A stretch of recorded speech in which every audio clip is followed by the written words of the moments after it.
It's a beautiful day. Make it a red stripe day. It's a beautiful day. Yo, me have the money. No money. Hi beer lovers, I'm Garth Williams, certified beer advisor here at Red Stripe, and this is episode 4 of Red Stripe Beer Love. And I'm his co-host Ashley, resident Beer Bay, and today we're talking about tasting and describing beer. That's right. But before we get into things, we asked some of our followers on social media what they like about the taste of their favorite beer. Everybody feel the vibe, yeah. And everybody feeling irate. These Beer Love stories are brought to you by the Beer Love Academy. That's good. People know what they want in their beer. As well they should. And definitely in another episode, we'll be talking about pairing your beer with food. Now, I mean, beer can go with, as far as me concerned, any and everything. And what we're going to be doing is we have some nice food for you, and we have some different type of beer. We're going to make some things happen. You love food? You're a foodie? What?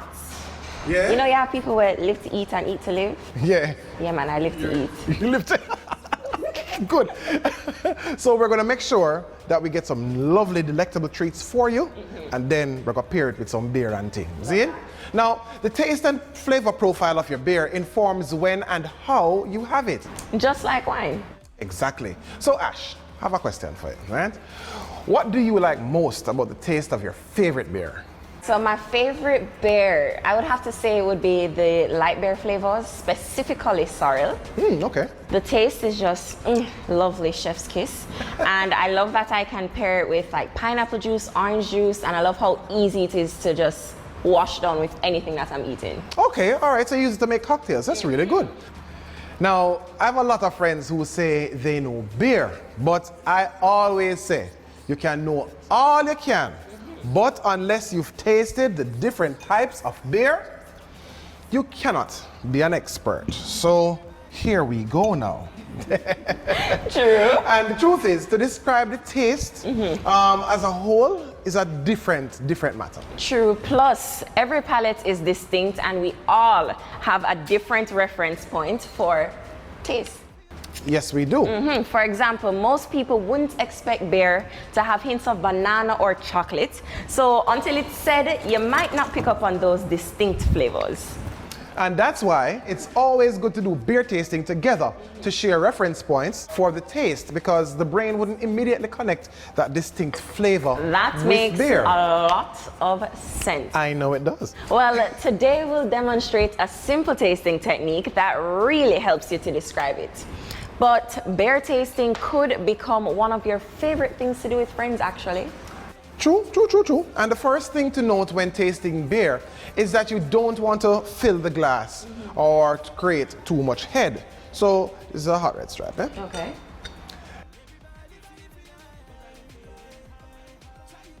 Like that.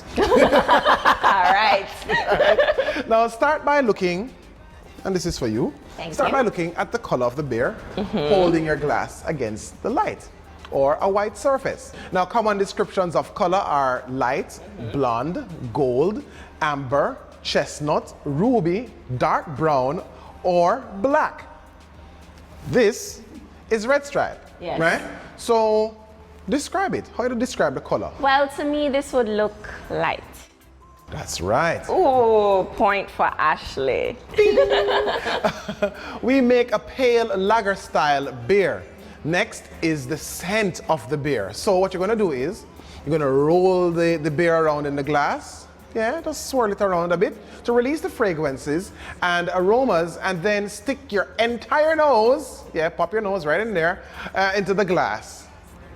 My nose big enough, you sure? Yeah, man, it can fit, man. Good. And what you want to do is ensure that you close the glass off with your face. So, yeah, man, get right into it. Go. Garth, you turned me in a puppy show on Beer Love TV. No, but that's how you actually pick up the smell of the beer. So go. All right.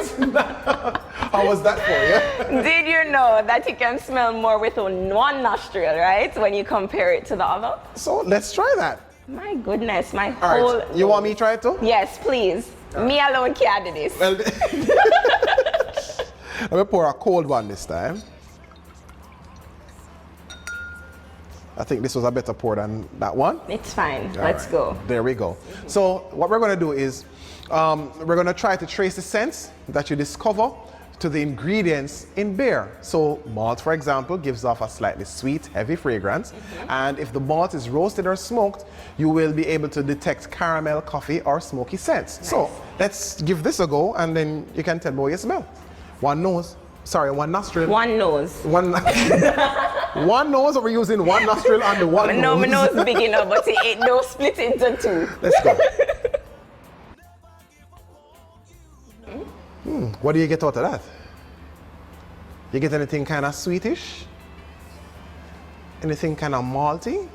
Yes, There you go. but I don't have a word exactly to describe what it is. Say it and maybe I'll know. No, but you see that, and that's partially because it's the first time you're actually smelling beer like that, which is why we said the best way to have beer is to not have it from the bottle, but to have it With from a glass. Yeah, Okay. you pour it so you Because can I really. can't imagine sticking my nose in. No, I can't imagine that either.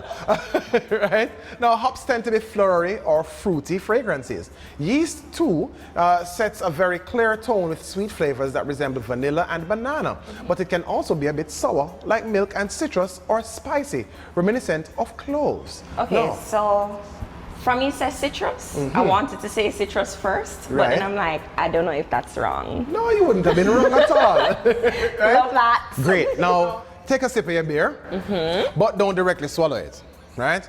Swirl it around in the mouth until it reaches your body temperature. Take a deep breath, and then slowly, well, just swallow the beer. And then exhale through your nose.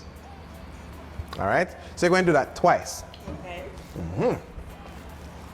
In the meantime, I just pour you a cold one. Same process. Swirl it around, get it to your body temperature. Deep breath, swallow, exhale through your nose. So you have that flavor there? Ready for the cold. You're ready for the cold one. All right. Now, the taste of cold beer is very different from the aftertaste of the warm beer. And this makes it easier to distinguish between different aromas, scents, flavors, and aftertastes. Do you notice that? Go on again, man. Swirl. It reached your body temperature yet? All right, swallow, exhale through your nose. So aftertaste is that bitter taste in the back of my throat. Ding. Fun fact. Beer flavors can be characterized as being sweet, bitter, and sour. That's correct. Now, the last part of this tasting method is the feeling in your mouth, right? Now, we often determine whether the taste or aftertaste vanishes quickly or whether it lingers. Now you know how to taste, analyze, and describe beer. Remember to enjoy drinking our beers responsibly.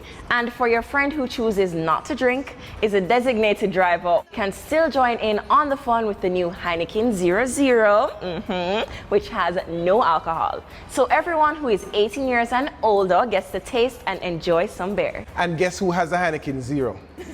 DJ Logan! Now, cheers to this week's giveaway. We hope you were paying attention, right? And by now, you know the drill.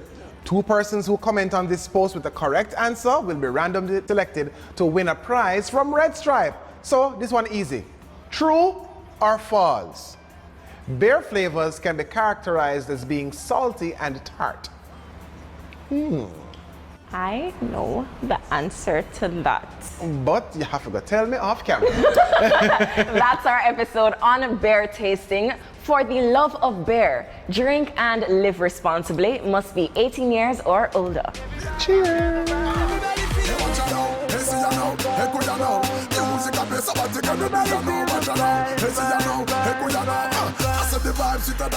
vibe.